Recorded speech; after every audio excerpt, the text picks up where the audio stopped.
वालेकुम friends. Most important questions लेके आप लोगों के साथ जुड़ा हूँ। अब फर्स्ट क्वेश्चन जो है हमारे पास, man who divided India is a book written by. आज की इस वीडियो लेक्चर में हम एफआईए के ऑलमोस्ट हर फील्ड को कवर करेंगे। हर वो फील्ड जिसमें से क्वेश्चन आने के चांसेस हैं उसको हम कवर करेंगे थोड़ा या ज़्यादा। The man who divided India is a book written by. ये एक बुक है, the man who divided India. ये बुक किसने लिखी है जी? ऑप्शन 1 है जी रफ़ीक ज़करिया, अंदर मिर्ज़ा, अज़ीज़ अहमद, नन ऑफ दीज। का जो सही आंसर होगा वो ऑप्शन ए इसका करेक्ट आंसर है। रफ़ीक ज़करिया ने the man who divided India लिखी। How many how many tribal agencies are there in PATA. PATA में कितनी ट्राइबल एजेंसीज हैं? ऑप्शन 1 5 7 6 या फिर 8। अच्छा, यहाँ पे आपने ये भी बताना है कि फाटा किस चीज़ का एक्रोनिम है, फाटा कहते किसे हैं। तो फाटा में कितनी एजेंसीज हैं जी? फाटा में हमारे पास 7 एजेंसीज हैं। तो ऑप्शन बी का सही आंसर कंसिडर किया जाएगा। फाटा कहते हैं जी federally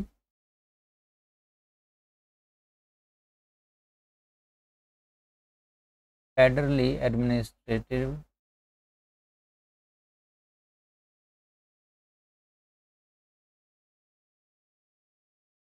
federally administered tribal areas. ठीक है, फेडरली एडमिनिस्ट्रेटेड ट्राइबल एरियाज को हम शॉर्ट फॉर्म में फाटा कहा करते हैं। यहाँ पे फाटा में दो टाइप्स के एरियाज हैं। टू टाइप्स के एरियाज फाटा में मौजूद हैं। एक टाइप है जिसे हम कहते हैं ट्राइबल एजेंसीज। ट्राइबल एजेंसी और दूसरा जो पार्ट है, दूसरी टाइप का जो एरिया है, ठीक है, टू टाइप्स एरियाज हैं फाटा में। जो दूसरी टाइप का एरिया होता है उसे हम कहते हैं फ्रंटियर रीजन। ठीक है, ट्राइबल एजेंसी को हम ट्राइबल डिस्ट्रिक्ट्स भी कहते हैं। और कितनी है जी ट्राइबल एजेंसी? 7 हैं। और फ्रंटियर रीजन का अगर पूछा जाएगा फाटा में फ्रंटियर रीजन्स कितने हैं तो वो 6 हैं। ठीक है, ट्राइबल एजेंसी का चूंकि पूछा गया था तो फाटा में यानी फेडरली एडमिनिस्ट्रेटेड ट्राइबल एरियाज में 7 एजेंसीज हैं या 7 ट्राइबल डिस्ट्रिक्ट हैं। तो नेक्स्ट स्लाइड पे चलते हैं। Modi belongs to which party? ठीक है, इंडियन पीएम जो हैं वो किस पार्टी से बिलोंग करते हैं? ऑप्शन ए आईएनसी मीन्स कि Indian national Congress, BJP means Bharatiya Janata party, AAP means आम आदमी पार्टी, या फिर नॉन ऑफ दीज। तो बिलोंग्स करते हैं जी मोदी जी किससे? भारतीय जनता पार्टी से। तो ऑप्शन बी यानी कि बीजेपी हमारा सही आंसर रहेगा। मोदी जी जो हैं वो काफ़ी टाइम से मुसलसल दूसरी टर्म है उनकी, ये वो इंडिया में पीएम बने हैं। ठीक है, Jacinda Ardern is the PM of. Jacinda Ardern PM हैं किस कंट्री की? पीएम हैं जी Jacinda Ardern. Jacinda Ardern is the PM of Canada, New Zealand, Israel या नन ऑफ दीज। तो इसका सही आंसर जो है वो है जी न्यूजीलैंड। ऑप्शन बी सही आंसर है। अगर आपको याद होगा 2019 में एक मॉस्क पर न्यूजीलैंड में अटैक हुआ था। तो उस वक्त जसिंडा आर्डन ने मुसलमानों के साथ, मुस्लिम कम्युनिटी के साथ काफ़ी ज़्यादा हमदर्दी का इजहार किया था। तो उस वक्त काफ़ी ज़्यादा इन्हें अप्रिसिएशन भी मिली थी। तो जसिंडा आर्डन न्यूजीलैंड की पीएम है। नेक्स्ट स्लाइड है हमारे पास। He asked me how do you know that. He asked me how do you know that. लेकिन जब आपकी नरेशन का कोई भी क्वेश्चन आए तो आपने ये चीज़ लाजमी देख लेनी होती है कि यहाँ पे जो रिपोर्टिंग स्पीच है उसमें टेंस कौन सा है। ठीक है, अगर इधर पास्ट टेंस होगा डेफिनेटली जब आपने आंसर देखना है तो उसमें रिपोर्टेड स्पीच में भी आपको पास्ट टेंस ढूंढना है, ठीक है। तो she asked me if I now, देखें यहाँ पे नाउ जो है ये पास्ट टेंस नहीं है, तो ये ऑप्शन ए जो है ये तो हम कैंसिल कर देंगे। She asked me how she knew that, यहाँ पे वर्ब की दूसरी फॉर्म है जो कि पास्ट में होती है, तो इसको हम सही कंसिडर कर सकते हैं, थर्ड पढ़ लें। She asked me how I knew that, इसमें भी दूसरी फॉर्म में कंसिडर कर सकते हैं। She asked me how I knew this, तो ये भी कंसिडर किया जा सकता है। सिर्फ ऑप्शन ए हमने कैंसिल की क्योंकि इसमें पास्ट नहीं था।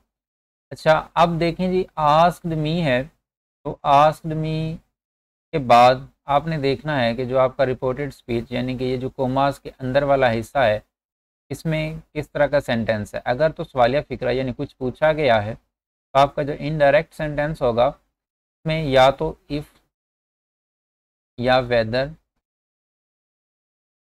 या फिर कोई WH वर्ड मौजूद होना चाहिए।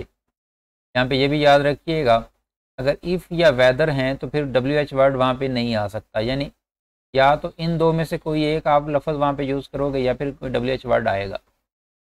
अब आपने देखना है कि हमारे पास जो एक्चुअल सेंटेंस था उसमें WH वर्ड अगर शुरू में होगा तो यहाँ पे आप इफ़ और वेदर वाला जो ऑप्शन है उसको भी कैंसिल कर देंगे। आप जब इनडायरेक्ट लिखोगे तो उसमें भी WH वर्ड ही आएगा, और जब WH वर्ड होगा तो आपने ये चीज़ भी याद रखनी है कि इन्वर्टेड कोमास को ख़त्म करने के लिए हम आमतौर पर दैट का इस्तेमाल करते हैं, लेकिन अगर इधर आपको WH वर्ड मिले तो फिर वो दैट भी नहीं आता, बस जस्ट हमें WH वर्ड ही लिखना होता है, वही वाला WH वर्ड जो ऊपर लिखा हो, ठीक है। अब WH वर्ड कौन से होते हैं? हाउ, वेयर, व्हेन, ठीक है, ये सारे वर्ड्स, विच, वेयर, ये आपके क्या वर्ड्स हैं? ये आपके हु, ये सारे वर्ड्स WH वर्ड हैं, यानी हर वो वर्ड जिसमें W और H आता है वो आपके WH वर्ड्स कहलाते हैं। तो यहाँ पे चूँकि रिपोर्टेड स्पीच जो है वो WH वर्ड से स्टार्ट हो रहा है, यानी H और W इसमें WH वर्ड हैं, तो इसलिए एक तो जब इन्वर्टेड कोमास को ख़त्म करेंगे हम तो दैट नहीं आएगा, और दूसरा इफ़ और विदर भी नहीं आएगा। इफ़ और विदर आप तब यूज़ करते हो जब यहाँ पे रिपोर्टेड जो सेंटेंस है वो आपका किसी हेल्पिंग वर्ब से स्टार्ट हो रहा हो, यानी यहाँ पे अगर हाउ ना होता, सेंटेंस यहाँ से स्टार्ट हो रहा होता, डू यू नो दैट, तो फिर हम यहाँ पे इफ़ या वेदर इन दोनों में से जो आपको बेहतर लगे, जो सही लगे, जो आपका दिल चाहे आप उसको यूज़ कर सकते हैं। तो यहाँ पे चूँकि हेल्पिंग वर्ब से सेंटेंस स्टार्ट नहीं है, रिपोर्टिंग जो वो है WH वर्ड से स्टार्ट, तो इसका जो सही ऑप्शन होगा उसमें भी आपने देखना है कि जिसमें WH वर्ड से फिक्रा हो, दैट वगैरह ना हो, इफ़ वगैरह ना हो, वही आपका सही आंसर होगा। मैं चूँकि ऑप्शन ए पहले ऑलरेडी कैंसिल हो चुकी है, ऑप्शन बी चेक कर लेता हूँ। She asked me how, inverted commas ख़त्म किए, हाउ आ गया, ठीक है। देखें जब आपने इनडायरेक्ट सेंटेंस बनाना है ना तो आपने उसको सादा फिक्रे में बना देना है, ठीक है। तो सादा फिक्रे में बनेगा हाउ ही यहाँ पे क्यों आया है? यहाँ पे यू सेकंड पर्सन था, ठीक है। आपको पर्सन्स का पता होना चाहिए कि आई और वी जो होते हैं ये आपके फर्स्ट पर्सन कहलाते हैं।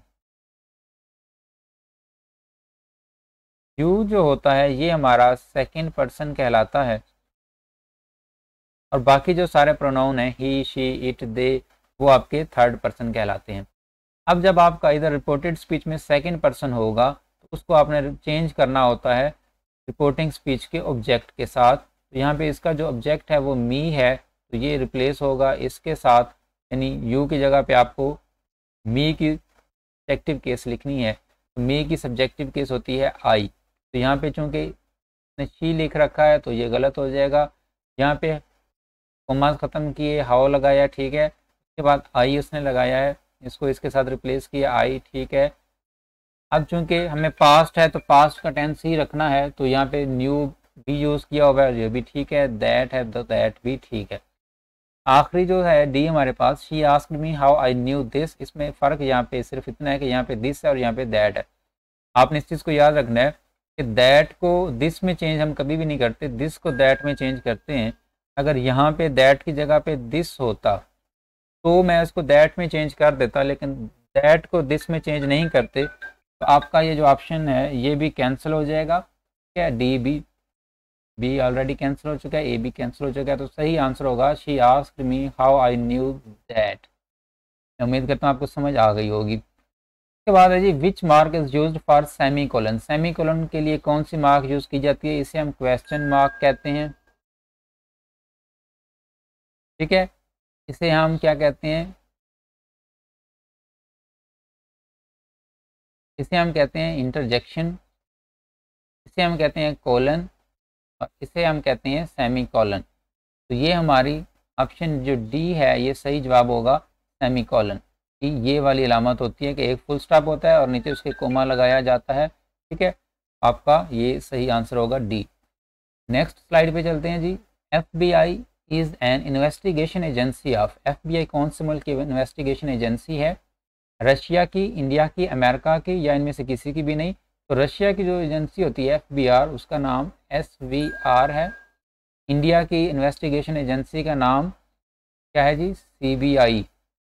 और अमेरिका की इन्वेस्टिगेशन एजेंसी जो है उसको FBI कहते हैं। तो ऑप्शन सी हमारा सही होगा। नेक्स्ट क्वेश्चन है ही वाज एक्यूज्ड खाली जगह थेफ्ट। याद रखिएगा हमेशा प्रेपोजिशन है, एक्यूज्ड के साथ हमेशा प्रेपोजिशन जो आती है वो ऑफ आती है। तो ऑन और इन कैंसिल हो जाएगा, अबाउट भी कैंसिल। तो इसका सही आंसर जो है वो ऑप्शन डी है, क्योंकि आप यहाँ पे दे नहीं रखा। तो नन ऑफ द दीज ये हमारा यहाँ पे सही आंसर होगा।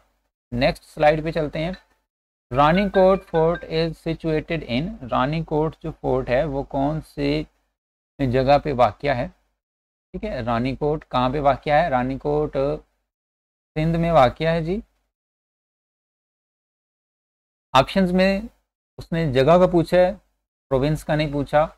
तो जाम शुरू इसका सही आंसर जाम शुरू ही है। ऑप्शन ए हमारा सही है। जैकबाबाद, हैदराबाद या नन ऑफ दीज ये सारे गलत हो जाएंगे। आल दो ये भी सिंध में से हैं, लेकिन सही आंसर जाम शुरू होगा। ठीक है, जाम शुरू डिस्ट्रिक्ट है जहाँ पे ये रानीकोट का किला हमारा मौजूद है। याद रखिएगा रानीकोट को the great wall of Sindh भी कहते हैं। रानीकोट को हम ग्रेट वॉल ऑफ सिंध भी कहते हैं, और इसको दुनिया की लार्जेस्ट फोर्ट भी कंसिडर किया जाता है, क्योंकि इसकी लंबाई अप्रॉक्सीमेटली 32 km है, 32 किलोमीटर तक ये फैला हुआ है। इसके बाद है जी हु रोट सोनी माहीवाल। ये लोक दास्तान किसने लिखी? सोनी माहीवाल। बुल्ले शाह ने, वारिस शाह, फजल शाह या नन ऑफ दीज। देखें वारिस शाह का तो आपको पता है कि हीर रांझा वारिस शाह ने लिखी थी, तो ये तो कैंसिल हो गया। नन ऑफ दिस भी ऑलरेडी फिर कैंसिल हो जाएगा। बुल्ले शाह ने नहीं लिखी, ये भी कैंसिल। बुल्ले शाह ने सूफियाना कलाम लिखा है। फजल शाह इसका यानी ऑप्शन सी सही आंसर है हमारे पास। फजल शाह ने सोनी माहीवाल को लिखा था। नेक्स्ट स्लाइड पे चलते हैं। Who was the first Muslim governor of Delhi. Delhi के पहले मुस्लिम गवर्नर कौन थे? तो दिल्ली के पहले मुस्लिम जो गवर्नर थे जिन्होंने बुनियाद रखी इंडिया में मुस्लिम सल्तनत की, वो थे कुतुबुद्दीन ऐबिक। ठीक है, तो ऑप्शन सी हमारा सही हो जाएगा। अच्छा, यहाँ पे ये बताएं कि दिल्ली सल्तनत की जो ऑफिशियल लैंग्वेज थी वो कौन सी थी? उर्दू, हिंदी, अरबिक या पर्शियन? कौन सी लैंग्वेज थी ऑफिशियल लैंग्वेज दिल्ली सल्तनत की? ये भी आपसे पूछा जा सकता है। तो ऑफिशियल लैंग्वेज याद रखिएगा दिल्ली सल्तनत की पर्शियन थी। ठीक है। Which of the following mountain peaks is called killer mountain. कौन से पीक को किलर माउंटेन कहा जाता है? Nanga Parbat, Rakaposhi, K2, none of these. सही आंसर इसका आपका होगा नांगा पर्वत को किलर माउंटेन भी कहते हैं। नेक्स्ट स्लाइड पे चलते हैं जी। What was the name of Hazrat Umar sister who had embraced Islam along with her husband. काफ़ी मशहूर वाक़या है कि जब हज़रत उमर ने इस्लाम कबूल करने से पहले आपने ये आपके साथ वाक़या हुआ था, जिस वक्त आप नाउज़ बिल्ला हज़रत मोहम्मद सल्लल्लाहु अलैहि वसल्लम पर हमला करने के लिए निकले थे घर से, उस वक्त का ये वाक़या है। तो कौन सी सिस्टर हैं जिन्होंने अपने हस्बैंड के साथ इस्लाम कबूल किया था? ऑप्शन हैं Fatima, Kulsum, Hafsa, none of these. देखें हफ्सा जो हैं वो आपकी सिस्टर नहीं, आपकी डॉटर थी, याद रखना है हमने। हफ्सा जो थी वो आपकी डॉटर थी। और कुलसूम नहीं जी, फातिमा इसका सही आंसर है, तो ऑप्शन ए आपका करेक्ट आंसर होगा, फातिमा। याद रखिएगा। हजरत उमर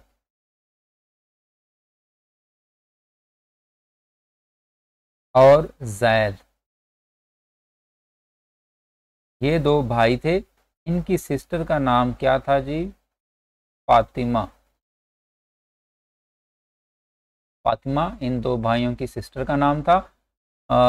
फातिमा के जो वालिद का नाम था वो था खिताब बिन नुफेल। खिताब इब्ने नुफेल आपके वालिद का नाम है।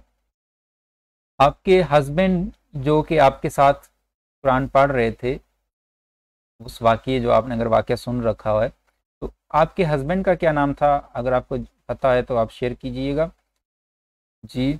हस्बैंड का नाम हजरत साद साद बिन जैद। आपके हस्बैंड का नाम हजरत साद बिन जैद था। उसके बाद है जी, name the ghazwa in which Muslim came back without fight. उस गजवे का नाम बताना है जिसमें मुसलमान लड़ाई किए बगैर वापस लौट गए। इसका सही आंसर है तबूक, ऑप्शन सी हमारा सही आंसर होगा। नेक्स्ट स्लाइड पे चलते हैं। The machine does not work.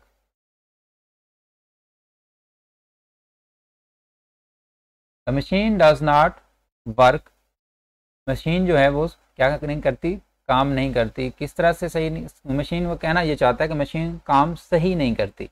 आपने देखना है कि खाली जगह में क्या चीज़ आप यूज़ करोगे। Machine does not work well, machine does not work good, machine does not work right, none of this. तो इसमें से जो सही आंसर होगा आपका, यहाँ पे देखिए कि machine does not work, machine जो है ना काम सही नहीं करती। यानी जो मशीन की वर्ब है ना, में वर्ब क्या है? वर्क। आपने देखना यह है कि हमें ऐसा पार्ट ऑफ स्पीच चाहिए जो कि वर्ब को क्वालिफाई करता हो, क्योंकि मशीन के काम सही ना करने को बयान किया जा रहा है, ना कि ये कहा जा रहा है कि मशीन सही नहीं है। मशीन यहाँ पे एक नाउन है और मशीन डज नॉट वर्क यहाँ पे वर्ब की पहली फॉर्म है। ठीक है, तो अगर आपने कहना हो कि ये चीज़ अच्छी है, यानी अगर कोई चीज़ कोई नाउन अच्छा है तो उसके लिए हम एडजेक्टिव यूज़ करते हैं। तो एडजेक्टिव आपका यहाँ पे जो है वो गुड एक आपका एडजेक्टिव है। अगर आपने कहना होता मशीन अच्छी नहीं है तो आप गुड ले सकते थे। मशीन अच्छी नहीं है आप राइट भी ले सकते थे, क्योंकि राइट भी एडजेक्टिव है। लेकिन अगर वर्ब के बारे में पूछा जा रहा हो कि वर्क अच्छा नहीं करती, तो फिर आपको एडवर्ब लेना होता है। आपको पता होगा कि वर्ब को जो वर्ड क्वालिफाई करता है उसे हम एडवर्ब कहते हैं। तो गुड और वेल में यही फ़र्क है। ठीक है, तो यहाँ पे आपका सही आंसर जो होगा वो ऑप्शन ए होगा, machine does not work well, क्योंकि हमें यहाँ पे एडवर्ब चाहिए जो वर्ब को क्वालिफाई कर सके। नेक्स्ट क्वेश्चन है, how many stage the Quran contains. Quran में कितने स्टेजेस हैं? 8, 7, 14, नन ऑफ दिस। 8 भी नहीं है जी, 14 सजदा हैं हमारे कुरान में। कितने सजदाज हैं? 14। और जो स्टेजेस हैं वो 7 है। ठीक है, यानी कितने बाब हैं? 7 बाब हैं कुरान में, 7 स्टेजेस हैं, और सजदाज जो हैं वो 14 है। नेक्स्ट स्लाइड है हमारे पास, which is the smallest bone in the human body. इंसानी जिस्म में सबसे छोटी जो हड्डी है वो कौन सी होती है? Trip bone, head bone, finger bone. तो सही आंसर इसका ऑप्शन ए है। ठीक है, आपकी जो ट्राइप बोन होती है, यानी कि जो कान की जो हड्डी होती है, ठीक है, उसे आप सबसे छोटी हड्डी कंसिडर करते हैं। In which year the first Nobel prize was given. पहला नोबेल प्राइज कौन से साल में दिया गया था? 1892, 1901, 1910, नन ऑफ दिस। तो ऑप्शन बी आपका सही आंसर है। पहला नोबेल प्राइज 1901 में तुली परदूम नाम के बंदे को इंजीनियरिंग में दिया गया। ठीक है, तो यहाँ पे ये भी याद रखिएगा कि 1901 से लेकर अब तक 1901 से लेकर अब तक 2021 में अभी दिया नहीं गया, तो मैं 2020 लिख रहा हूँ। 2020 तक 1901 से 2020 तक ये 117 अफराद को नोबेल प्राइज़ मिल चुका है। 117 अफराद को नोबेल प्राइज़ मिल चुका है। यहाँ पे 1901 से 2020 तक अगर गिने तो ये 117 से ज़्यादा बनते हैं। इसका मतलब दरमियान में कुछ ईयर्स ऐसे भी गुजरे हैं कि जब ये नोबेल प्राइज़ नहीं दिया गया। वो कौन से हैं जी, वो भी आपने याद रख लेना, इम्पोर्टेंट हो सकते हैं। 1914, 1918, 1935, 1940, ठीक है। उसके बाद 41, 42 और 43, ये सारे वो ईयर्स हैं कि जब नोबेल प्राइज़ नहीं दिया गया, ठीक है। तो 1901 से 2020 तक यानी अब तक 117 अफराद नोबेल प्राइज़ गेन कर चुके हैं। तुली परदुम ने सबसे पहले नोबेल प्राइज़ हासिल किया जो कि इंजीनियरिंग में लिया गया, और 1914, 1918, 1935, 1940, 1941, 1942, 1943 में नोबेल प्राइज़ की सेरेमनी नहीं हुई थी। और ये नोबेल प्राइज़ 6 फील्ड्स में दिया जाता है। जब ये नोबेल प्राइज़ का सिलसिला शुरू हुआ था तब 5 फील्ड्स होती थी, ठीक है।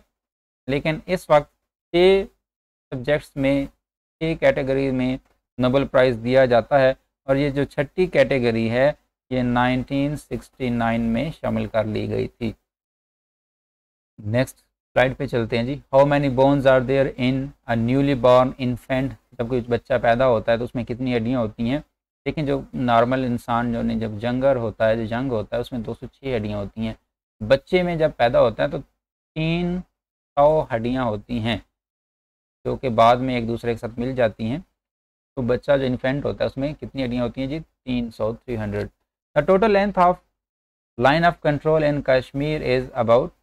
कश्मीर में जो लाइन ऑफ कंट्रोल यानी कि LOC जो बिछाई गई है की टोटल लेंथ कितनी है, 740, 640, 940 या नॉन ऑफ दिस। तो ऑप्शन ए ही इसका सही आंसर है। 740 किलोमीटर लाइन ऑफ कंट्रोल की लेंथ है। ये भी याद रखिएगा कि 1972 में ये लाइन ड्रा की गई थी इंडिया और पाकिस्तान के दरमियान में। ये थे आज के क्वेश्चंस। उम्मीद है आपको लेक्चर पसंद आया होगा, आपके लिए काफ़ी मुफीद मालूमात रही होंगी। वीडियो देखने का बहुत शुक्रिया। अगर आपने चैनल सब्सक्राइब नहीं किया तो डियर लाजमी ये सब्सक्राइब कीजिए। अपना ख्याल रखिएगा। अगले लेक्चर में दोबारा मुलाकात होगी। अल्लाह हाफिज़।